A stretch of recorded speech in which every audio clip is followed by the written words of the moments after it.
রাত গভীর হলে ছায়া হয়ে নামে আতঙ্ক।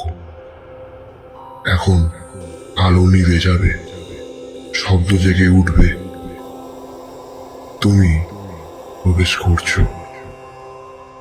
ভয় আর অজানার গহ্বরে। এটা ভৌতিক জোন।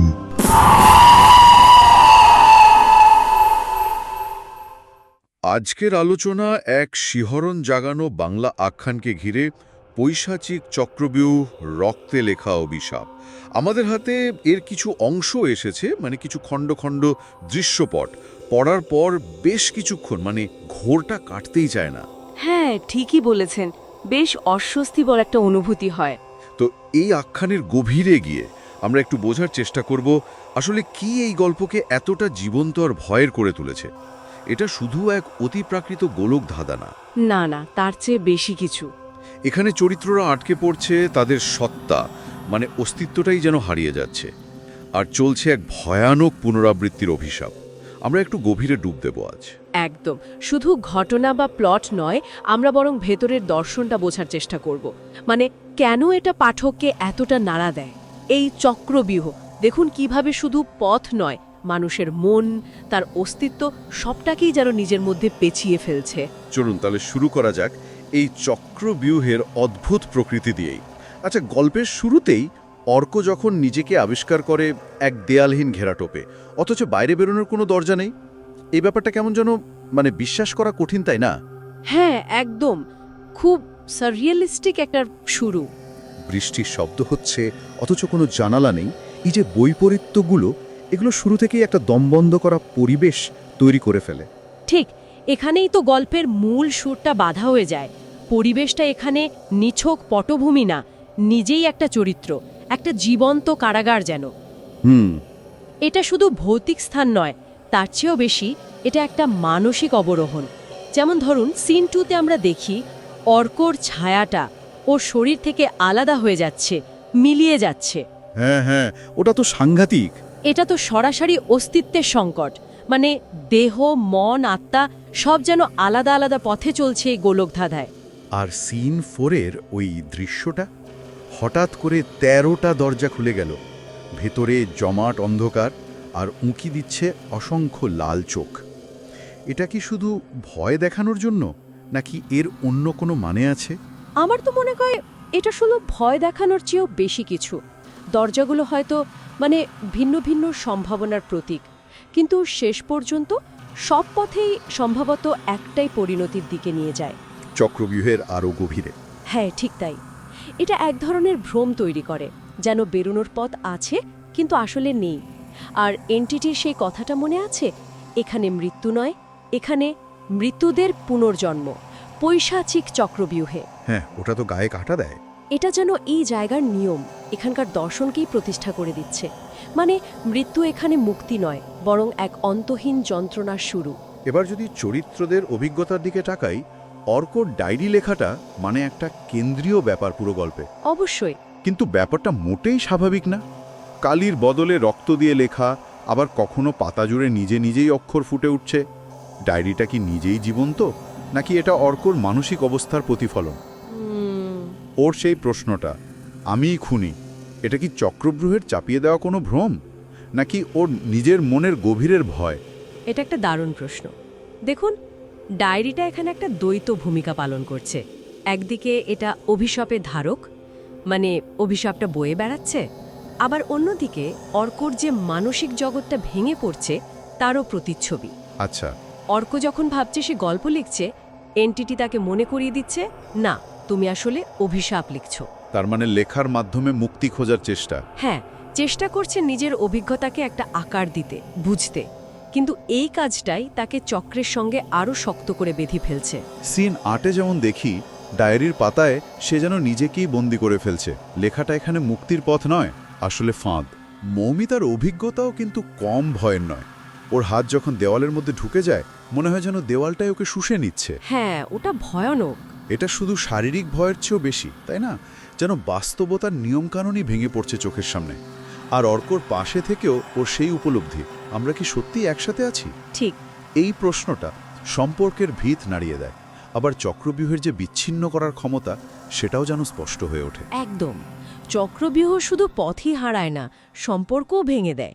দেখুন, শারীরিকভাবে তারা একসাথে আছে, কিন্তু কি গভীর একটা মানসিক আর আত্মিক বিচ্ছিন্নতা তৈরি হচ্ছে। তারা একসাথে থেকেও আসলে একা। আর ওদের কণ্ঠস্বর যখন প্রতিধ্বনিত হতে শুরু করে, হ্যাঁ, সিন 7-এ তখন প্রশ্ন জাগে, ওরা কি ধীরে ধীরে এই চক্রব্যূহেরই অংশ হয়ে যাচ্ছে? ওদের মানবীয় সত্তা কি মিলিয়ে যাচ্ছে প্রতিধ্বনির মতো?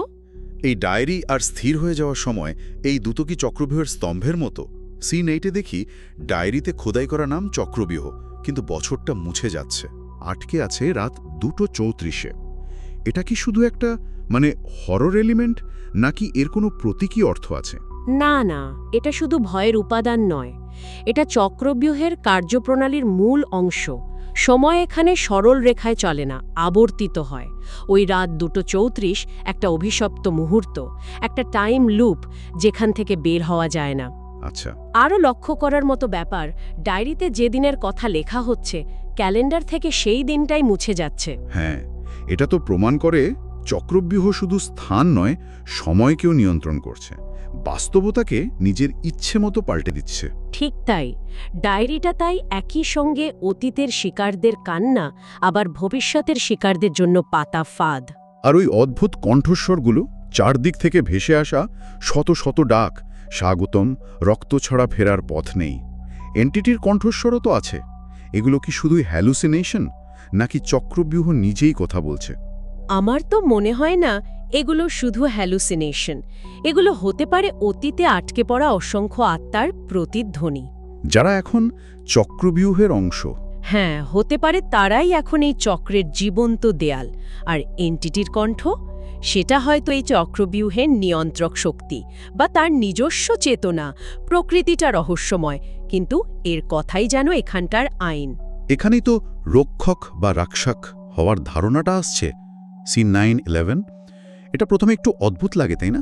হ্যাঁ, একটু অন্যরকম তো বটেই। অর্ক আর মৌমিতা ভাবছে তারা রক্ষক হয়ে অন্যদের পথ দেখাবে বা সতর্ক করবে, কিন্তু এটা কি আদৌ সম্ভব? সত্যি কি তারা সাহায্য করতে পারবে, নাকি এটাও চক্রব্যূহের আরেকটা চাল? এখানে গল্পের নৈতিক ধূসরতাটা তৈরি হয়, অ্যাম্বিগুইটি যাকে বলে। রক্ষক হওয়ার ধারণাটা আপাতদৃষ্টিতে মনে হতে পারে যে তারা একটা সক্রিয় ভূমিকা নিচ্ছে, কিন্তু যদি একটু গভীরে ভাবি, তাহলে এটা আসলে অভিশাপের কাছে চূড়ান্ত আত্মসমর্পণ। রক্ষক হওয়া মানে চক্রের দাসত্ব মেনে নেওয়া। তারা অন্যদের পথ দেখাবে না, বরং নতুন শিকারদের এই ফাঁদে টেনে আনবে। তার মানে দেখুন, ওদের কণ্ঠস্বরের পরিবর্তন, সেই শুকনো হাসি, এগুলো প্রমাণ করে যে তারা তাদের মানব সত্তা হারিয়ে ফেলেছে। এটা মুক্তি নয়, এটা অভিশাপের নতুন একটা স্তর। তার মানে অর্ক আর মৌমিতার গল্পটা আসলে শেষ হয় না, বরং তারা নিজেরাই চক্রব্যূহের অংশ হয়ে যায়। হ্যাঁ, এবং এই চক্র চলতেই থাকে। কারণ এরপর তো আমরা দেখছি গ্রামের কেয়ারটেকার বাবু ডায়েরিটা খুঁজে পান, আর এক নতুন দল সেখানে তদন্ত করতে আসে। ঠিক, সাংবাদিক রাইসা, কনস্টেবল হেমন্ত আর ইতিহাসপ্রেমী চন্দন। এইটাই চক্রের সবচেয়ে ভয়ের দিক, এই অনিবার্য পুনরাবৃত্তি। একদম, নতুন দল আসে ভালো উদ্দেশ্য নিয়েই, কেউ সত্য জানতে, কেউ দায়িত্ব পালন করতে, কেউ বা নিছক কৌতূহল থেকে। কিন্তু কারণ যাই হোক না কেন, পরিণতিটা একই। পথ নিজে থেকেই বেঁকে যায়, তারা বারবার একই জায়গায় ফিরে আসে। হ্যাঁ, ইভেন কি আধুনিক প্রযুক্তিও এখানে ফেল করে। মোবাইল ফোন গলে যায়, বাইরের জগতের সাথে আর কোনো সংযোগ থাকে না। আর রাইসার ডায়েরিটা ছোঁয়ার পর অর্কা নামটা মনে পড়া, এটা কি কাকতালীয়, নাকি ডায়েরিটা সক্রিয়ভাবে নতুন শিকারকে টানছে? আর হেমন্তের শেষ পর্যন্ত নিজেকে রক্ষক হিসাবে উৎসর্গ করা, এটা তো প্রায় অর্ক মৌমিতার ঘটনারই পুনরাবৃত্তি। ঠিক তাই, হেমন্তের রূপান্তর, ডায়েরিতে রক্তাক্ষরে তার নাম লেখা হয়ে যাওয়া, এটা নিশ্চিত করে যে চক্রটা চলছেই নিরবিচ্ছিন্নভাবে, কেউ ফেরে না। শুধু পড়ে থাকে ডায়েরি আর ওই বিকৃত ছবিসহ মোবাইল ফোনটা, ব্যর্থ অভিযানের প্রমাণ হিসেবে। হ্যাঁ, একমাত্র প্রমাণ। তাহলে সব মিলিয়ে এই আখ্যান আমাদের কি বলছে? আমরা দেখলাম এক ভয়ঙ্কর চক্রব্যূহ, যা শুধু পথ কেড়ে নেয় না, কেড়ে নেয় পরিচয়, সত্তা, এমনকি সময়কেও। দেখলাম চরিত্রদের বাঁচার কি মরিয়া চেষ্টা, যা শেষ পর্যন্ত তাদেরকেই অভিশাপের বাহকে পরিণত করে। আর দেখলাম সেই অভিশপ্ত ডায়েরি, যা রক্ত দিয়ে একই সাথে অতীত আর ভবিষ্যতের ইতিহাস লিখে চলেছে। জগৎ, নিজের স্মৃতি, এমনকি নিজের সত্তা হারিয়ে ফেলার ভয় থেকে আসছে। হ্যাঁ, রক্ষক হওয়ার ধারণাটা একটা গভীর প্রশ্ন তোলে। চরম পরিস্থিতিতে মানুষ কি নিজের মনুষ্যত্ব বিসর্জন দিয়েও টিকে থাকতে চায়? এটা কি বাঁচার লড়াই নাকি নৈতিক পরাজয়? চক্রবিহুর যে নিয়মগুলোর কথা বলা হয়েছে, নাম দেওয়া, রক্ত দেওয়া, অপেক্ষা করা, এগুলো যেন এক অমোঘ বিধান যা চলতেই থাকে। এই আলোচনা শোনার পর বা গল্পটা পড়ার পর মনে হয় আমাদের এই যে চেনা বাস্তবতা, আমাদের স্মৃতি, আমাদের স্বাধীন ইচ্ছা, এগুলো আসলে কতটা পুক্ত। আমরা কি নিশ্চিত করে বলতে পারি যে আমরা কোনো না কোনো অদৃশ্য চক্রবিউ না আটকে নেই? সেটা সামাজিক হোক, মানসিক হোক বা অন্য কিছু। আর এখানেই আখ্যানটা আমাদের জন্য একটা অস্বস্তিকর প্রশ্ন রেখে যায়।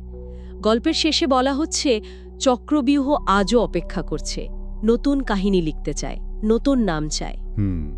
যদি মনে হয় কেউ বা কিছু একটা অপেক্ষা করছে শুধু আপনার কৌতূহলের জন্য, এই গল্প আমাদের ভাবতে বাধ্য করে, এমন অভিশপ্ত চক্র কি শুধু গল্পের পাতাতেই থাকে, নাকি সবসময় তারা পরবর্তী শিকারের জন্য ওঁত পেতে থাকে?